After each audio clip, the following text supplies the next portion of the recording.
Nagaan isiniifaa baay'atu kabajamtootaa fi daawwattoota ORFM odeeffannoo sharafaa Jaanuwaarii 21 yookaan Amajjii 23 qabannee isin dhufnee jirra. Akkuma baratame namoonni haaraa taatan subscribe gochuudhaan maatii ta'a akkasumas yaada qabdan comment irratti nuuf barreessaa. Viidiyoo amma dhumaatti ilaaluun akka hin irraanfatamne gara viidiyootti dabarra. Guyyaa irraa doolaara Ameerikaa tokko qarshii 46 saantii duwwaa 8 yommuu sharafamu doolaara Ameerikaa dhibba immoo qarshii 14,608 sharafamaa jira gabaa gurraacha irratti jechuudha. Yuuroon tokko qarshii 151 saantii 70 yommuu sharafamu yuuroon dhibba immoo qarshii 15,170 sharafamaa jira. Swiss frankiin tokko qarshii 160 saantii 46 yommuu sharafamu Swiss frankiin dhibba immoo qarshii 16,46 sharafamaa jira. Doolaarri Kaanaadaa tokko guyyaa irraa gabaa gurraacha irratti qarshii 100 saantii 90 yommuu sharafamu doolaarri Kaanaadaa dhibba immoo qarshii 10,90 sharafamaa jira. Doolaarri Awustiraaliyaa tokko guyyaa irraa qarshii 90 saantii 86 yommuu sharafamu doolaarri Awustiraaliyaa dhibba immoo qarshii 9,86 sharafamaa jira.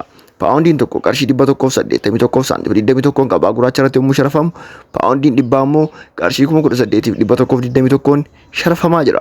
Dirhaamni Kuwait tokko guyyaa irraa gabaa gurraacha irratti qarshii 472 saantii 87 yommuu sharafamu dhibbi isaa immoo qarshii 47,287 sharafamaa jira.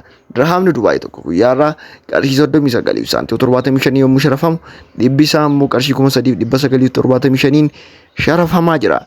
Riyaalli Saawudii tokko guyyaa irraa qarshii 38 saantii 97 yommuu sharafamu Riyaalli Saawudii dhibba immoo gabaa gurraacha irratti qarshii 3,897 sharafamaa jira. Chaayinaa Yuwaaniin tokko qarshii 20 saantii 18 yommuu sharafamu Chaayinaa Yuwaaniin dhibba immoo qarshii 2,018 sharafamaa jira.